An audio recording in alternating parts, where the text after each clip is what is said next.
Assalamualaikum warahmatullahi wabarakatuh. Pada tahun 1988 saya ditugaskan oleh Yayasan Gereja untuk menghancurkan Islam di Jakarta di Kampung Prapanca yang di depannya ada makam Ade Irma Suryani Nasution. Dulu yang mengambil gelar doktor teologi yang diwisuda di Boston Amerika ini dari Indonesia ini hanya 3 orang. Yang pertama adalah saya, yang kedua Dr. Cornelis yang menembak kaki dan dada saya, yang ketiga Dr. Johan yang memukuli saya pakai besi panas dan kursi rotan sehingga tulang punggung saya 13 yang patah untuk mengenal Islam. Kebetulan di Indonesia ini saya ditunjuk sebagai ketua misionaris internasional dalam dan luar negeri. Saya memegang wilayah Jawa Barat. Yang pertama di Sukabumi di Cikembar di belakang 310. Yang kedua di Majalengka di Pasir Malati. Dan saya membagi-bagikan kekayaan untuk mengiming-imingi orang Islam masuk agama Nasrani dengan uang, pakaian, beras, indomie, susu, gula pasir, dan kebutuhan hidup sehari-hari. Maka jangan salah, kalau ada orang Islam yang menggadaikan akidahnya masuk agama Nasrani, ini urusannya bukan keimanan, tapi urusannya beteng bising tenyatu. 26 provinsi saya jelajahi ke pelosok-pelosok desa untuk menjajakan agama saya door to door. Dulu tugasnya untuk menghancurkan Islam yang pertama adalah Pulau Jawa, Jawa Barat, Jawa Tengah, Jawa Timur. Yang kedua Kalimantan, yang ketiga Pulau Sumatera, yang keempat Sulawesi. Yang paling harus hancur oleh Nasrani yang dibina di Amerika ini, yang dikasih tanda merah adalah Jawa Barat. Kenapa Jawa Barat yang harus hancur pertama? Karena Jawa Barat adalah basis pasan. Mangga ibu serang bapak milarian ke Jawa, ke Sumatera, ke mana ayah henteu pasantren juga di Jawa Barat. Mual ayah di Jawa Barat ke gunung-gunung, ke leuweung tos seueur pasantren, betul. Di Jawa aya ge ararageng, jeung orang Jawa mah gado-gado. Sakeluarga agamana 4 macem. Begitu saya punya tugas menghancurkan Islam di Jakarta, terbentuklah satu rombongan 15 orang, termasuk di dalamnya saya, Dr. Cornelis dan Dr. Johan. Berangkatlah dari Bandung jam 12 malam dengan sebuah kendaraan kijang. Yang pegang setir di sebelah kanan saya adalah Dr. Cornelis.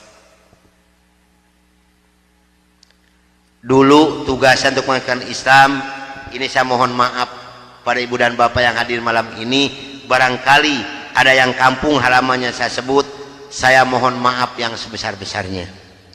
Sayalah orangnya yang dulu pada tahun 82 mengasuhkan umat Islam, membuat gereja di Cipatujah, Tasikmalaya, di Kampung Muncang Kohok, dan di Cineam. Di Kabupaten Kuningan, di Cigugur, di Cisantana dan Sukamulya. Yang membuat rumah sakit Kawaluyaan dan membuat Guha Maria adalah saya.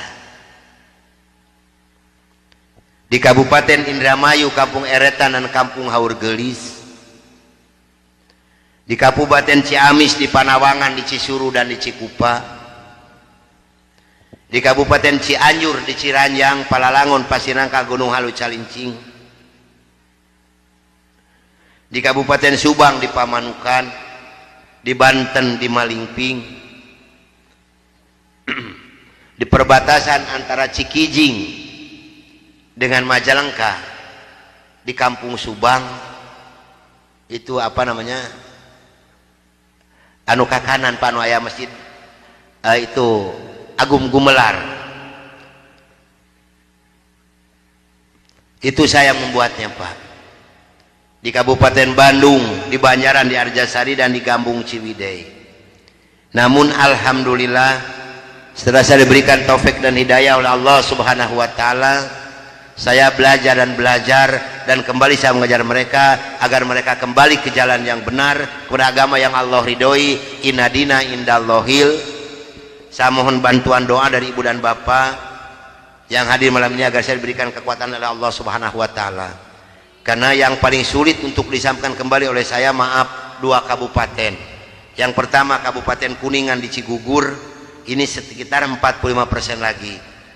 Insya Allah tanggal 16 kalau tidak salah, sekarang ada pengajian ke sana.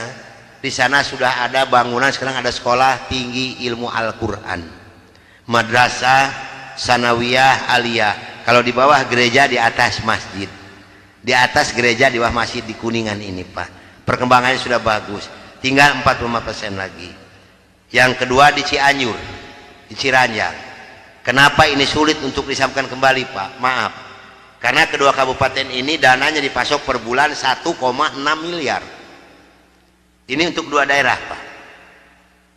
Kemarin seorang letkol dari Kodam mengatakan kepada saya, Pak Kiai, betul-betul Nasrani ini jahat. Kenapa Pak? Kalau kolonel saya katakan 8 miliar setiap bulan dikirimkan ke Indonesia untuk mengajukan Islam. Ini jangan salah Pak, karena mereka punya program tersendiri. Di Islam Ustadz siapa yang menggaji Pak? Saya dulu tahun 64 65 demi Allah gajinya sudah 6.700.000. Itu 64 65 Pak. Sehingga begitu saya masuk Islam, maaf, 13,9 miliar demi Allah tidak saya bawa serupiah pun. Begitu saya punya tugas mengajukan Islam, berangkatlah dari Bandung jam 12 malam dengan sebuah kendaraan Kijang. Yang pegang sendiri sebelah kanan saya adalah Dr. Cornelis. Selama hidup saya memegang agama Nasrani, saya belum pernah mendengarkan adzan subuh. Adzan duhur, asar, maghrib dan isya saya tahu. Kalau adzan subuh kuping saya belum pernah mendengarkan, karena saya belum pernah bangun sesubuh itu. Begitu nyampe di Jakarta di Kampung Prapanca, bertepatan dengan berkumandangnya adzan subuh. Kata Dr. Cornelis kepada saya, Bro, tolong dengarkan adzan orang Islam ini kok goblok sekali, aneh-aneh. Saya buka kaca jendela itu mau bisa dengarkan ini adzan. Betul Bro, orang Islam ini kok adzannya aneh-aneh. Kebetulan di Jakarta di Kampung Prapanca ini saya mengontrak sebuah rumah yang besar khusus untuk penginjil. Yang punya rumah namanya Bapak Rosid. Beliau adalah seorang sarjana agama Islam yang mengajar sekolah dasar negeri. Kata Dr. Cornelis kepada saya, Bro, karena Bro sebagai pemimpin dan ketua kami yang berhak dan berani untuk menanyakan masalah ini, tolong besok tanyakan kalau kita sudah nyampe di rumah kontrakan. Oke, besok akan saya tanyakan. Begitu saya nyampe di rumah kontrakan, kendaraan saya masukkan ke dalam garasi dan sebagian barang-barang diturunkan. Kira-kira jam 7 pagi Pak Rosid ini keluar dari rumahnya mau mengajar. Karena kebetulan rumah yang saya kontrak dengan rumah beliau bersebelahan, hanya terhalang oleh satu jalan yang kecil. Begitu saya lihat beliau sedang menyalakan sepeda motornya, saya memberanikan diri menghampiri dan menyapa beliau. Kata saya, selamat pagi Pak. Oh, selamat pagi Bapak Pendeta, kapan datang dan apa kabar? Baik Pak, dan baru saja saya tiba. Ngobrol punya ngobrol. Akhirnya saya memberanikan diri kepada beliau menanyakan tentang ajaran agama Islam. Pak, apakah boleh saya bertanya kepada Bapak tentang ajaran agama Islam? Dengan senyuman yang manis, muka yang cerah, beliau memberikan jawaban kepada saya. Silahkan Bapak Pendeta. Dengan senang hati dan kedua tangan saya terbuka, insya Allah apa yang akan Bapak Pendeta tanyakan akan saya jawab. Mari Bapak Pendeta kita ke dalam rumah, jangan ngobrol di luar, lebih luasnya kita ngobrol di dalam rumah.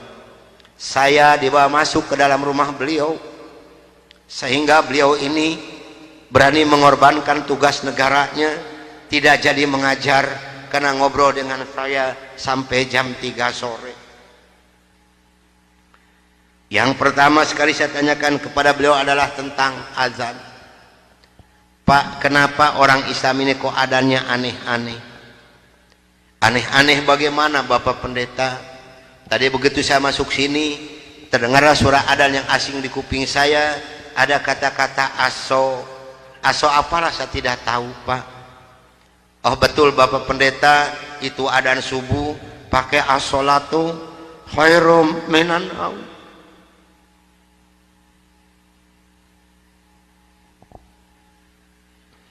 Apa artinya, Pak? Beliau memberikan jawaban kepada saya, lebih baik sholat daripada. Bukan semakin tertarik kepada Islam, tidak, tapi saya semakin membenci. Kenapa? Karena iri di dalam hati saya. Kenapa orang Islam ini berani meninggalkan tidurnya untuk melaksanakan ibadat pada Tuhannya dengan kata-kata yang ada di adzan ini?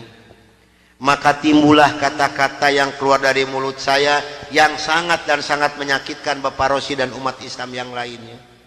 Kata saya, kalau begini orang Islam ini lebih goblok lagi. Kapan molornya kalau sholat melulu? Dulu sebelum saya mengenal kepada Islam, banyak sekali yang beliau terangkan kepada saya tentang ajaran agama Islam. Dan akhirnya beliau memberikan satu Al-Quran dengan terjemah produksi Departemen Agama. Kata beliau kepada saya, ini untuk Bapak Pendeta kalau memerlukan, tapi kalau tidak tolong kembalikan kepada saya. Saya terima ini Al-Quranul Karim. Kira-kira jam 3 lebih saya keluar dari rumah beliau, masuk rumah kontrakan saya. Begitu saya nyampe di rumah kontrakan, saya langsung ditegur oleh rekan-rekan saya, termasuk oleh Dr. Cornelis dan Dr. Johan. Dari mana Brur, kok dari pagi sampai sore begini baru pulang? Sedangkan jam 4 sore ini Brur harus memimpin kami untuk membawa umat Islam yang ada di kampung Prapanca ini. Maka saya katakan kepada rekan saya bahwa saya sudah menanyakan tentang azan dan saya diberikan satu Al-Quran ini. Ini ditertawakan semua oleh rekan saya. Seharusnya sore itu saya memimpin penginjilan, entah kenapa saya ini malas sama sekali untuk melaksanakan tugas. Mungkin ini sudah jalan dari Allah Subhanahu wa Ta'ala. Maka saya punya tugas, saya serahkan kepada Dr. Cornelis dan Dr. Johan. Brur, tolong pimpin misi kita ini, tolong pimpin penginjilan kita ini, bawa umat Islam sebanyak-banyak yang ada di kampung Prapanca ini. Dan ini dananya 16 juta, tolong bagikan kepada mereka. Pakaian, beras, indomie, susu, gula pasir, dan kebutuhan hidup sehari-hari yang sudah tersedia di dalam kendaraan, silahkan Bro bagikan, harus tepat pada sasaran. Berangkatlah rekan saya 14 ini menjajakan agama door to door dengan bermodalkan uang 16 juta, pakaian dan kebutuhan hidup sehari-hari. Saya hanya di rumah sendiri sambil melihat-lihat luarnya Al-Quran, karena saya belum hafal huruf Arab, yang saya baca hanya terjemahnya saja. Begitu saya akan membuka Al-Quran, terlebih dahulu saya berdoa dulu pada Tuhan saya yang saya yakini dulu. Bapa di dalam surga, dalam nama Tuhan Yesus Kristus, saya datang di bawah kakimu Tuhan. Saya mohon petunjuk dan pertolongan daripadamu Tuhan. Tolong celikan mata hati saya dan bukakan mulut saya. Tolong celikan mata penglihatan saya dan bukakan alat pendengaran saya. Saya akan membaca kitabnya orang-orang kafir. Tapi semakin saya berdoa pada Tuhan saya,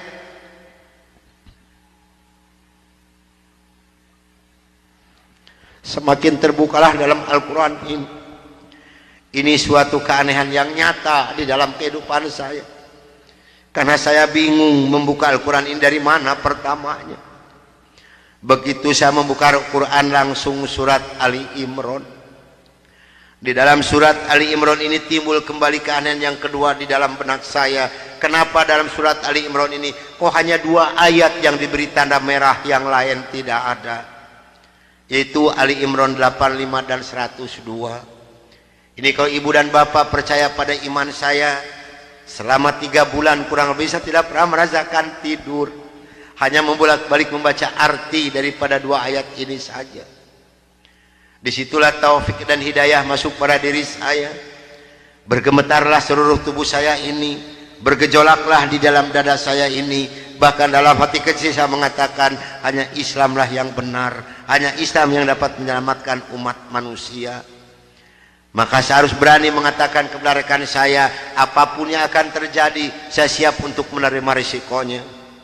atas bimbingan dan pelajaran dari Bapak Rosid, atas petunjuk dan petuah dari Bapak Rosid, saya memberanikan diri menghampiri rekan saya 14 yang sedang mengadakan kebaktian doa.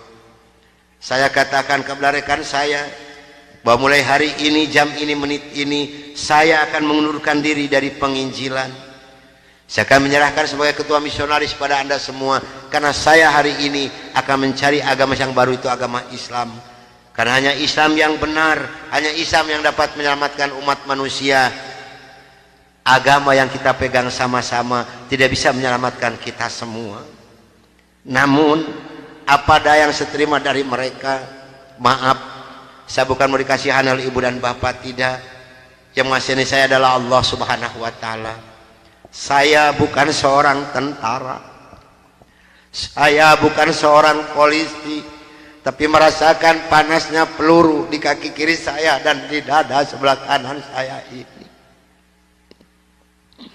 Besi yang lebarnya 6 cm yang dibakar merah membara, yang dipukulkan ke pipi saya tahan dengan tangan kiri saya. Demi Allah, besi panas nempelah di tangan kiri saya. Lalu saya ditengkurapkan, kepala saya diinjak oleh 3 orang. Tangan saya, kaki saya kiri kanan dipegang dan diikat oleh mereka. Lalu punggung saya dipukuli oleh Dr. Johan pakai kursi rotan. 13 tulang punggungnya patah untuk mengenal Islam. Kalau menurut logika manusia, saya ini harus sudah meninggal dunia. Tapi Allah Maha di atas Maha, Allah mempunyai rencana lain untuk saya. Atas izin dan karunia Allah yang diberikan kepada saya bisa lolos dari pembunuhan rekan-rekan saya.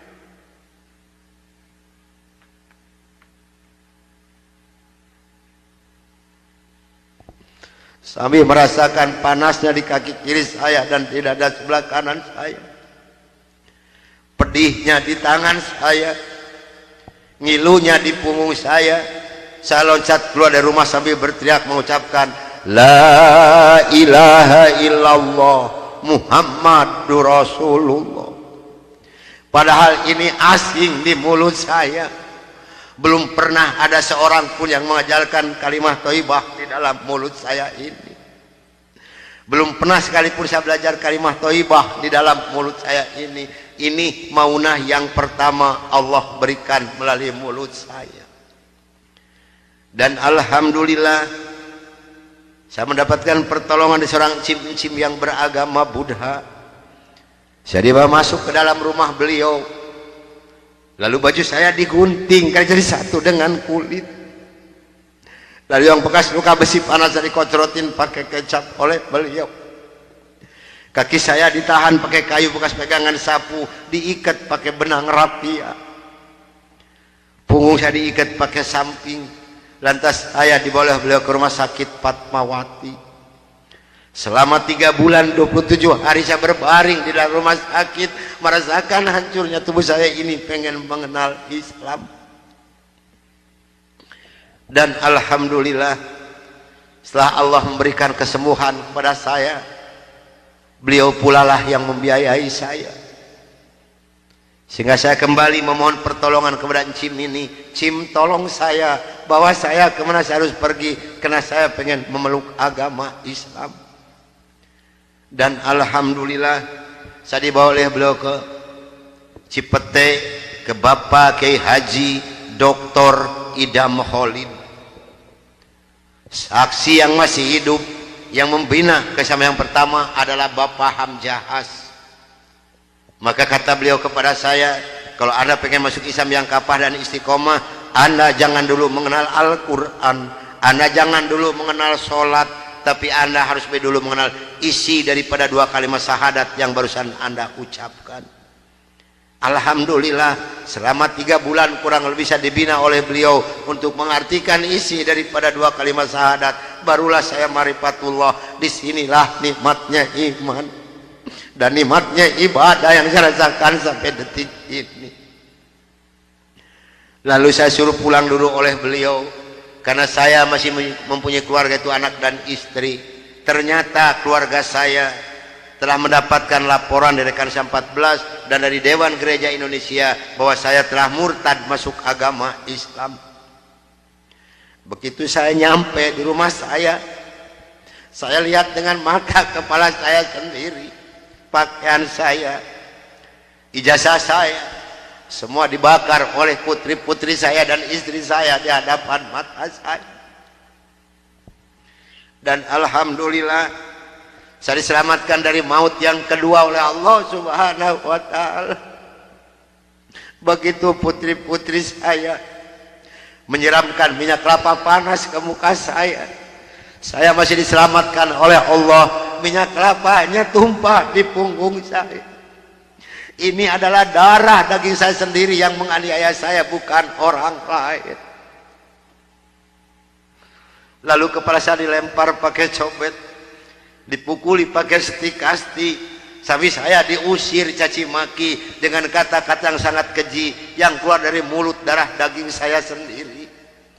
Nyah, engkau di hadapanku anjing, setan, babi, iblis, jangan menginjak rumah ini, haram rumah ini kau diinjak oleh setan dan iblis macam kau. Ini adalah darah daging saya sendiri, bukan orang lain. Dan alhamdulillah begitu saya meninggalkan rumah tangga saya hanya pakai pakaian satu setel yang nempel di badan saya yang penuh dengan minyak kelapa panas. Harta kekayaan berlimpah luah demi Allah tidak saya bawa serupiah pun, karena saya pengen masuk Islam yang kapal dan istiqomah. Saya harus samina wa atona.